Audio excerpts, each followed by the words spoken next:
In the fall of 1930, legendary British explorer Bertram Thomas set out on his most historic journey. He would attempt to be the first European to cross the daunting Rub al-Khali, that inhospitable Arabian desert known intimidatingly to English speakers as the Empty Quarter. Covering an area of some 250,000 square miles, stretching through Saudi Arabia, Oman, the United Arab Emirates, and Yemen in the south of the Arabian Peninsula, the Empty Quarter is larger than the country of France, the largest sand desert in the world in terms of volume, with 800-foot-tall dunes blocking the path of would-be travelers. But if any European was going to be able to cross it, it was probably Bertram Thomas.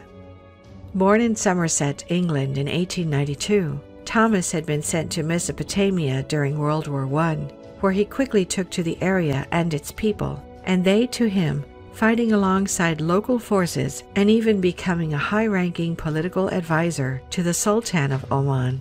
He knew the area and what he was in for. He knew how to survive. So, on October 6, 1930, he set off from Salalah on the coast of Oman in the company of 25 Bedouin guides to begin his historic attempt. As he later described, they struck northwards over the Kara Mountains, some 3,000 feet high, through frankincense groves, and thence into the great unknown steppe. For the next 59 days, Thomas was neither seen nor heard from. In fact, his own government was unaware of where he was or what he was doing, and would likely have expressly forbidden him from making the attempt if they had known about it, leaving Thomas to conduct the mission in secret. If things took a turn for the worse, there would be no rescue party. Finally, on February 5th of 1931, Thomas appeared in Doha, Qatar, healthy and unharmed, and with an incredible bounty taken from the desert in tow. On his way across, he had collected over 400 natural history specimens, including 21 species new to Western science. Yet, natural history specimens were not all Thomas had brought back from the desert. No, his journey had seen him obtain something even more incredible: a story. One told to him by his Bedouin guides, which had been passed down through generations. The story of an ancient lost city in the desert, hidden beneath the sand. In the words of one of the guides, "It was a great city, our fathers have told us, that existed of old. A city rich in treasure, with date gardens and a fort of red silver. It now lies buried beneath the sands, some few days to the north." With no time to spare in his grueling attempt to cross the desert, Thomas had been unable to pursue the lost city, and though he intended to return to pick up the chase, he was never able. He did, however, record the story as it was presented to him in his seminal book, Arabia Felix, where it quickly caused a stir among European audiences. One man who became particularly enamored with the lost desert city was none other than T.E. Lawrence, more famously known as Lawrence of Arabia. To his friends, Lawrence wrote, "I am convinced that the remains of an ancient Arab civilization are to be found in that desert. I have been told by the Arabs that the ruined castles of the great King Ad, son of Kin-Ad, have been seen by wandering tribes in the region. There is always some substance in these Arab tales." Lawrence even made plans to go to the desert and search for the lost city, but never got the chance after he tragically died in a motorcycle accident in 1935. However, before he died, Lawrence gave the mysterious city a nickname which stuck. He dubbed it Atlantis of the Sands. Could this lost city really exist? An Atlantis of the Sands, just waiting to be discovered? Before we continue, we'd like to thank ExpressVPN for sponsoring this video. ExpressVPN is the #1 VPN provider on the market, providing the best security and top-notch internet speed.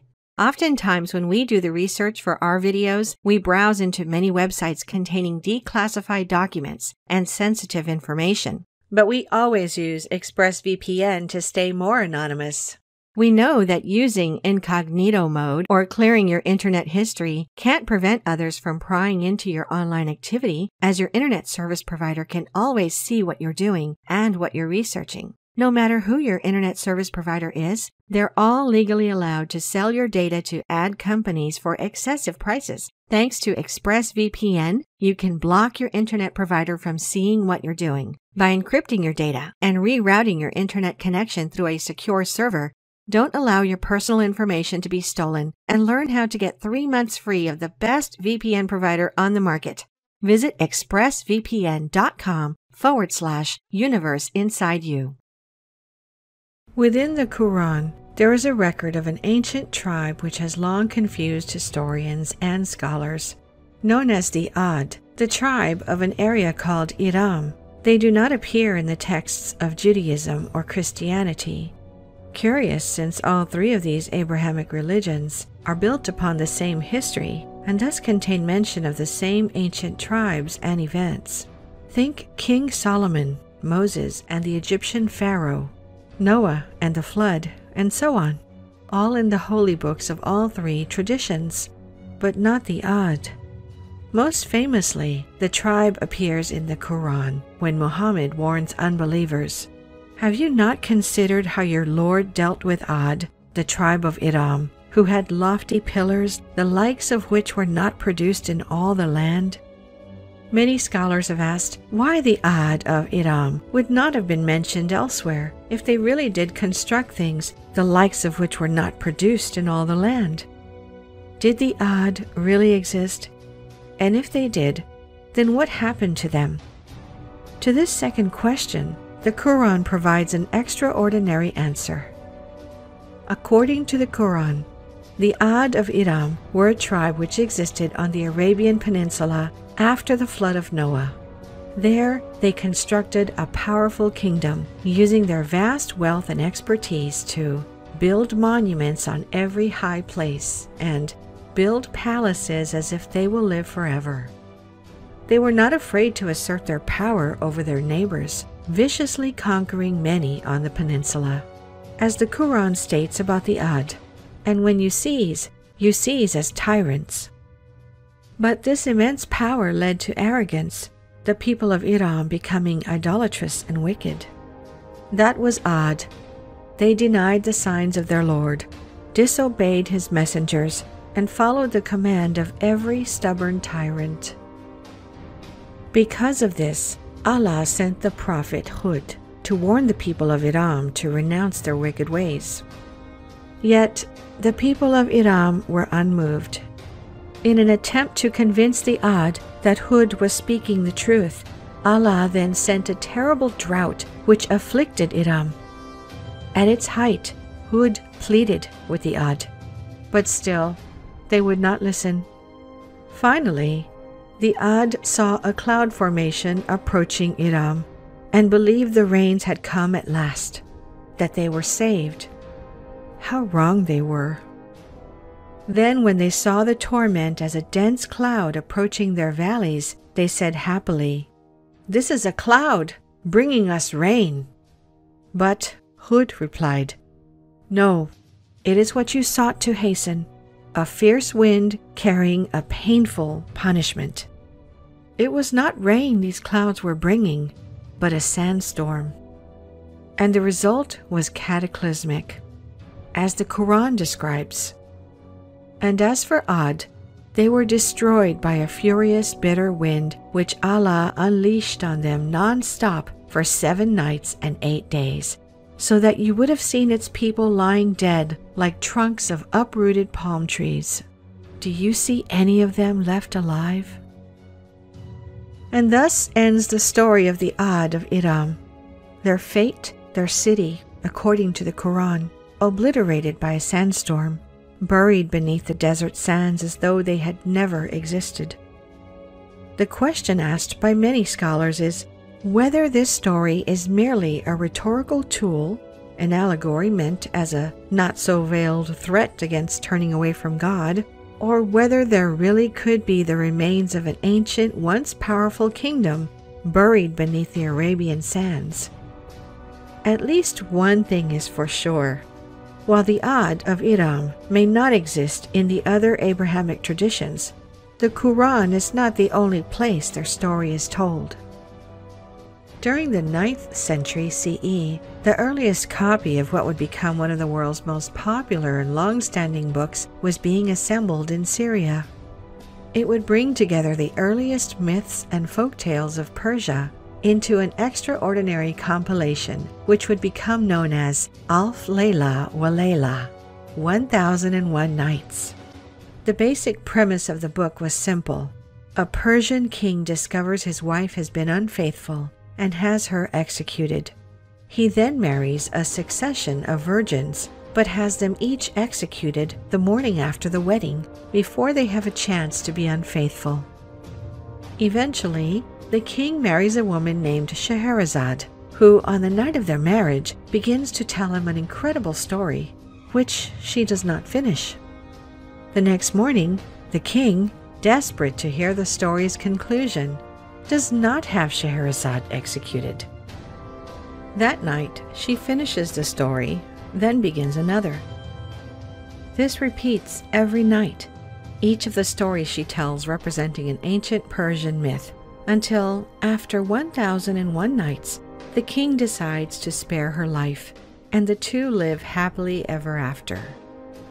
After its initial creation in the 9th century, the book's compilation grew and expanded over the years based on the religious and political climate of the time. In the late 9th and 10th centuries, stories were added from Iraq. In the 13th, stories from Egypt and Syria entered.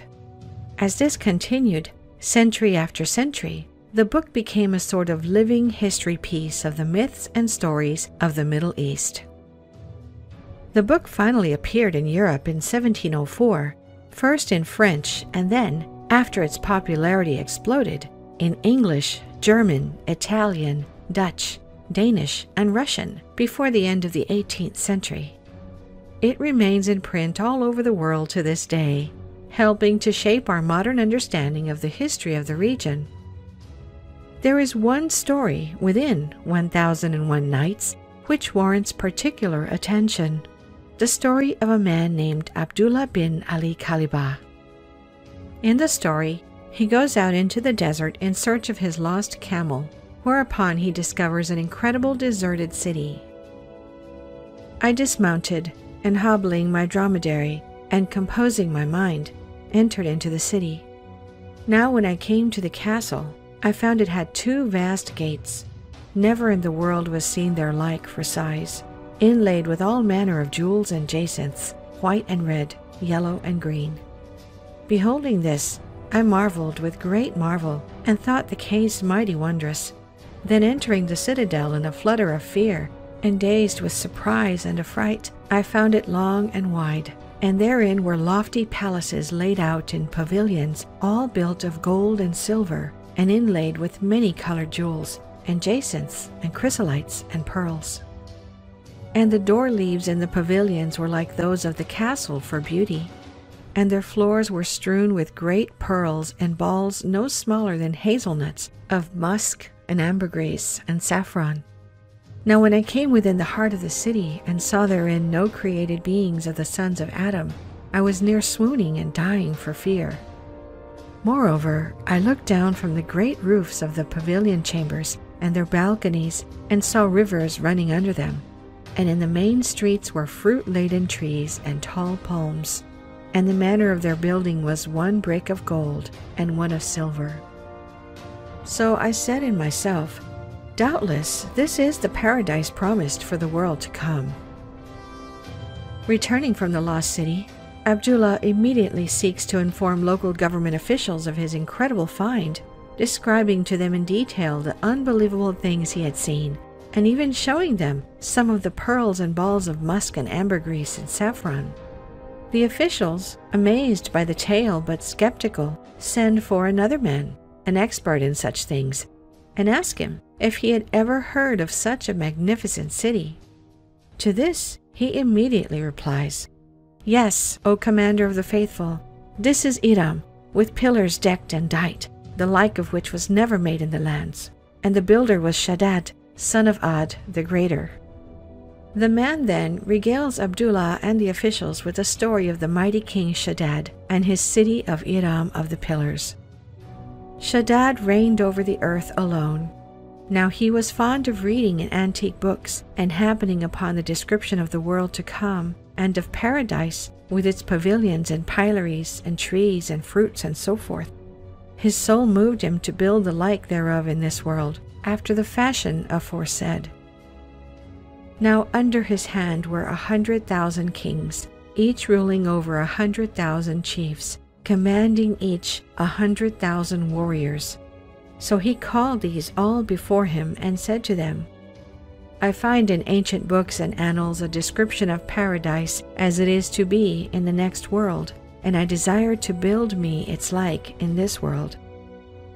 For many years they toiled, constructing this city of paradise for their all-powerful ruler, until finally they went to the king and told him his city was ready. Yet, before the mighty king could even reach the city, disaster struck. Shaddad set out with his host, rejoicing in the attainment of his desire, till there remained but one day's journey between him and Iram of the Pillars. Then Allah sent down on him and on the stubborn unbelievers with him a mighty rushing sound from the heavens of his power, which destroyed them all with its vehement clamor, and neither Shaddad nor any of his company set eyes on the city. Moreover, Allah blotted out the road which led to the city, and it stands in its stead unchanged. Before Shaddad could enjoy the spoils of his paradise created on earth, he and his city were destroyed, lost to the Arabian sands forever. It seems, upon a close reading, that the story of Abdullah bin Ali Kalibah both confirms and expands upon the story of the Ad of Iram in the Quran. Could there really be not only a lost city buried under the sands of the Arabian desert, but a lost city of unimaginable wealth, a paradise lost? For years, centuries even, many scholars asserted that the legendary lost city of Iram was not real, that it was merely a product of religious allegory and fantasy fiction. That is, until the 1970s, when everything changed. In 1964, an archaeologist from the University of Rome named Paolo Mattia launched a mission to a site in northern Syria, an area called Mardik, some 35 miles southwest of Aleppo. For the first few years, Mattia and his team found very little at the site, save for a few scattered fragments which encouraged them to keep excavating. Finally, in 1968, came the breakthrough they were hoping for. That year they uncovered a statue dedicated to the goddess Ishtar, which bore an ancient inscription which read, Ibit Lim, King of Ebla. This was a stunning find. Ebla was the name of a city spoken about in the texts of the ancient Egyptians, Sumerians, and Akkadians, but never identified in modern times until now. Recognizing the importance of the discovery, Mathieu and his team slowly continued excavating the site over a period of years, uncovering numerous temples, walls, gates, and other impressive buildings which had once made up the city of Ebla. What happened next, however, would blow away everything they had previously found. In 1974, Mathieu and his team were removing debris from an ancient palace when they discovered 42 clay tablets which appeared to be part of some sort of palace archives. As it turned out, that was only the start. There beneath the earth were many thousands of clay tablets stored neatly on shelves that had collapsed in a fire which seemed to have destroyed the palace. The fire, it appeared, had been a stroke of luck for archaeologists and historians, as it had preserved the clay tablets as if they were in a kiln. The tablets even had clay catalog tags still attached to them for identification. All told, Archaeologists uncovered some 17,000 tablets and fragments containing an unfathomable treasure trove of information about the city of Ebla and the surrounding region at the time. Most incredibly, the tablets contained detailed information on Ebla's neighbors and trading partners, including Damascus, Gaza, Byblos, Lebanon, and the Canaanites, providing behind-the-scenes historical information on these places at that time, on kingdoms and civilizations which were known about in modern times, but never in this level of detail. It was, according to many, one of the most significant discoveries of the 20th century. Included in the historical record of these neighbors and trading partners was one place in particular which jumped out at archaeologists: the city of Iram. The tablets referred to it as legendary Iram, the city of towers, seeming to confirm that the Iram who had lofty pillars in the Quran and lofty places in 1001 Nights had indeed existed at one time. The tablets even described Iram as a place of black magic and idolatry, seeming to confirm Iram's purported wicked ways in both books. After denying its existence for so long, archaeologists had, for the first time, found tangible proof of Iram. The question is, if there is proof that Iram existed, where is it now? What happened to it? And could it really be buried under sand? Ebla was once a lost city, now found. Could we do the same with Iram?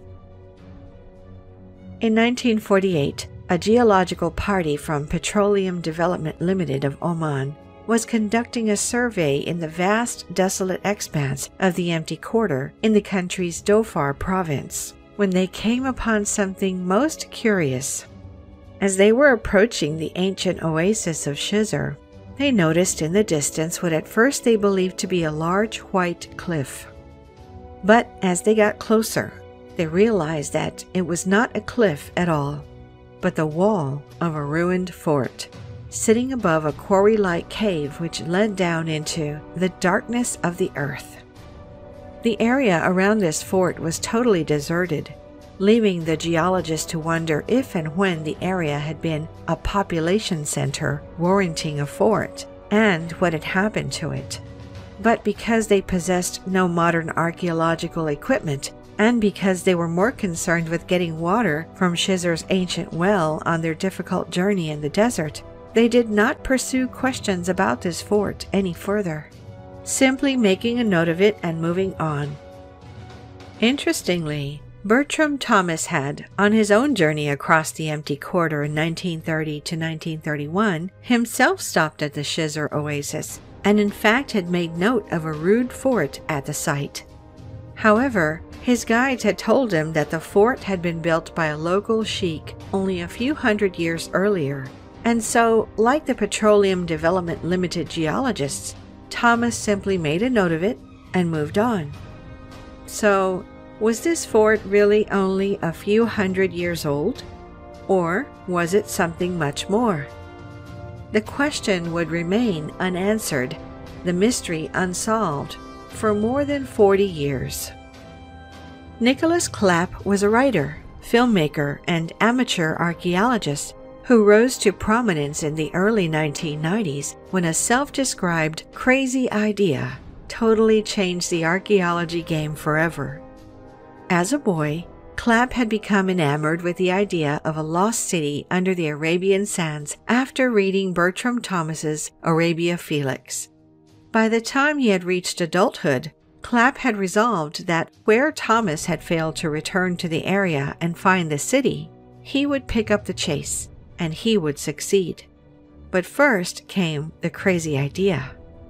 In the early 1980s, Clapp would, out of the blue, call NASA's Jet Propulsion Laboratory in Pasadena, California, a place famous for its satellite radar imagery. To the scientist who answered the phone, Clapp would ask a simple, if unheard of, question. If a city was buried in the desert, could you see it by this radar? Somehow, Clapp convinced the scientists at NASA Not only that he wasn't a crank caller, but to take his ideas seriously. In fact, they agreed to scan the empty quarter with a special radar system which could see through sand and pick out subsurface geological features during their next shuffle radar flight in 1984. Using the images obtained on this flight, Clapp and Jet Propulsion Laboratory scientists noticed something astonishing. There, stretching throughout the region and across the empty quarter, was an extensive network of ancient trade routes, roads where hundreds of thousands of traveling camels had packed down the Earth's surface, now hidden under sand. Clapp was convinced that these ancient trade routes held a secret to a city lost under the sands. He surmised that where these trade routes converged would have been ancient population centers, the centers of trade along a trade route. And in fact, when he looked closer, Clapp noticed that a great number of these ancient roads seemed to converge on the same place, the Shizr Oasis. Armed with this information, Clapp enlisted the services of an American archaeologist named Juris Zarens and a British explorer named Sir Ranulph Fiennes, and together they headed to the area to find out what was going on. Almost immediately as the team began digging, they knew they were onto something. First, they discovered that the locals who had told Bertram Thomas that Shizr's fort was only a few hundred years old were correct. The fort only was a few centuries old, except it was built on the rubble of something much, much older. As they began to excavate, they started to uncover the remains of a large ancient settlement, which, remarkably, they dated at nearly 5,000 years old. At the center of this ancient settlement was something truly spectacular. There stood a huge and imposing permanent fortress, ringed by 8 walls, each of them some 10 to 12 feet high and 60 feet long. At each corner of the fortress stood a massive tower, some 10 feet in diameter and 30 feet tall. Based on what they found within this fortress, it appeared to be a royal residence for the king, a processing and storage facility for the ancient city, and a record-keeping center for an ancient center of trade. There was more, though. As they continued their work, archaeologists discovered what had become of this once thriving settlement. It seemed that the city had been built on top of a limestone cavern, before eventually the city's weight caused it to collapse into a giant sinkhole, destroying the city and forever burying it under sand. As much as it pained them, archaeologists were forced to admit that the parts of the city which had disappeared into this sinkhole were likely lost forever, leaving them only to wonder and speculate what other mysteries might be revealed if only they were able to recover the unrecoverable. But for Nicholas Clapp, no further discoveries were required. He believed the mystery had been solved, that he had gotten what he'd come for. Here was a powerful ancient economic center, marked by imposing towers far beyond what should have been technologically possible at the time, destroyed by a cataclysmic event and buried under sand.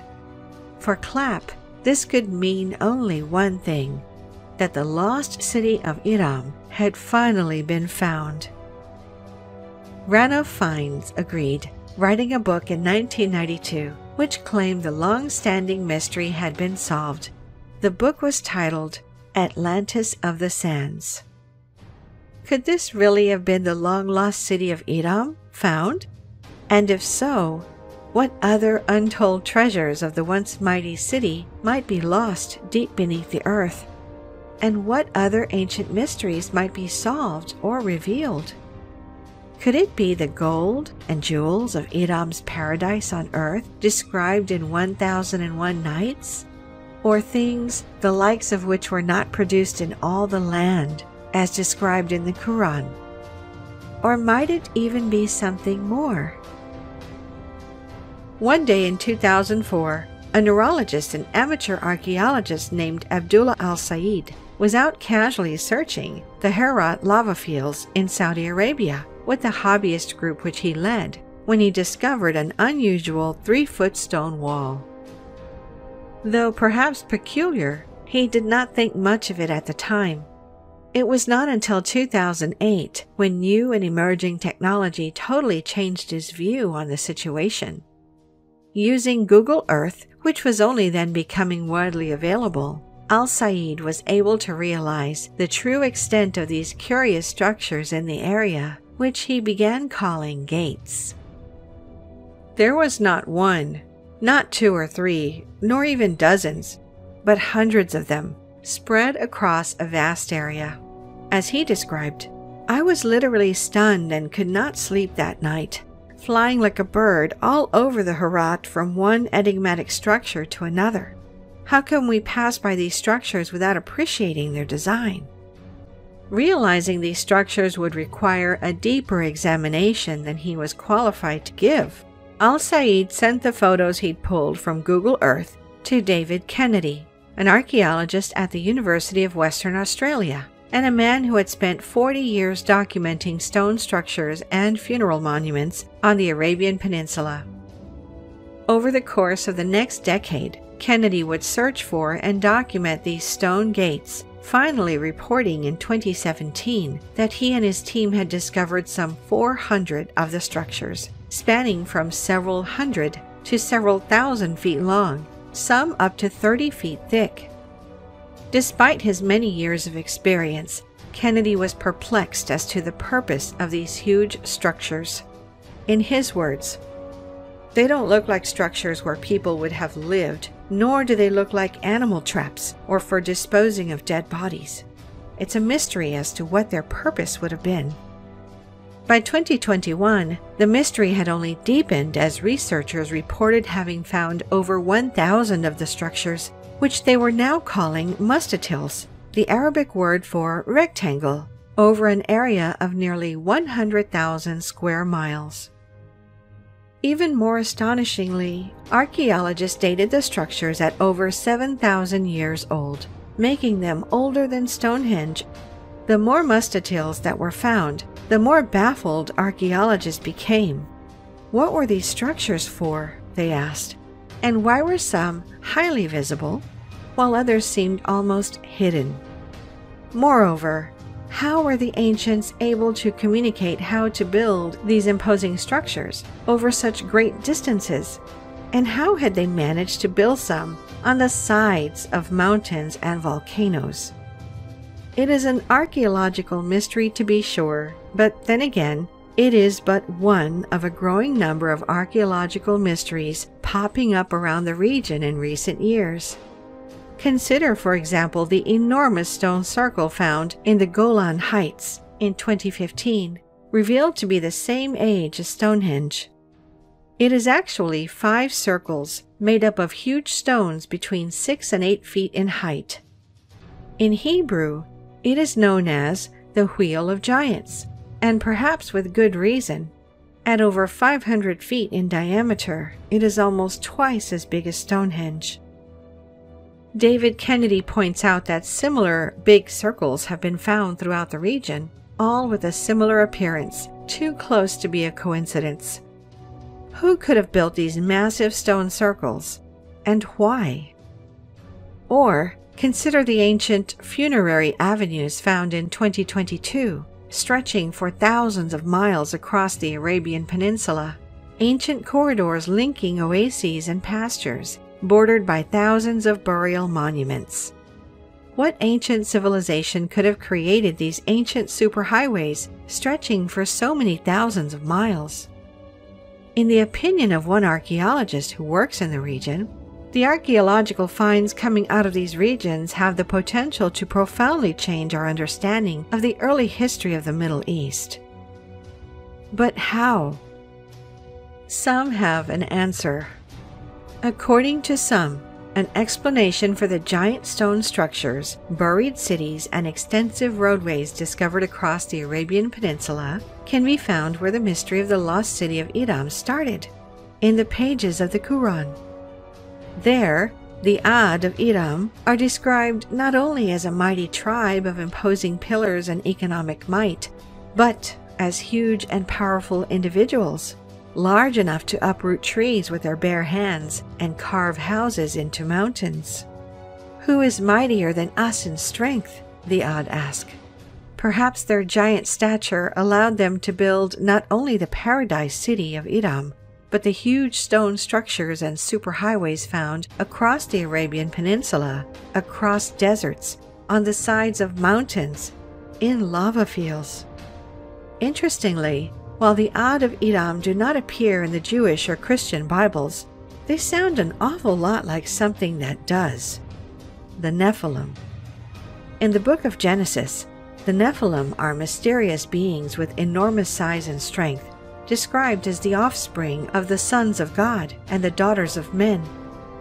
Giants so large that in their presence, humans became like grasshoppers in our own sight. Could the Nephilim have been the Ad of Iram? The connection goes further and gets more mysterious. Genesis describes the Nephilim as mighty men who are of old. In Islam, there is a group of ancient deities called the Jinn, who are also known as the Old Ones. Like the Nephilim, the Jinn were said to have procreated with humans, and, according to some, it was these Jinn that built the city of Iram. Interestingly, the ancient Arabic word for pillar, as in Iram of the pillars, has another meaning: Old One. Was Iram of the pillars really the city of old ones? And were the Ad of Iram really the Jinn? Going further, the giant stone mustatils found across the Arabian Peninsula are known to local Bedouin tribes as the works of the old men. Could these massive stone structures, and perhaps the ancient superhighways which connect them, really have been built by these old men? These ancient giants recorded in the Abrahamic traditions as the Jinn, the Ad of Iram, and the Nephilim? To answer these questions, one might have to look outside of the official canon of the Abrahamic religions to another ancient holy book, one which tells a story so dramatic it was banned from the Christian Bible. It is known as the Book of Enoch.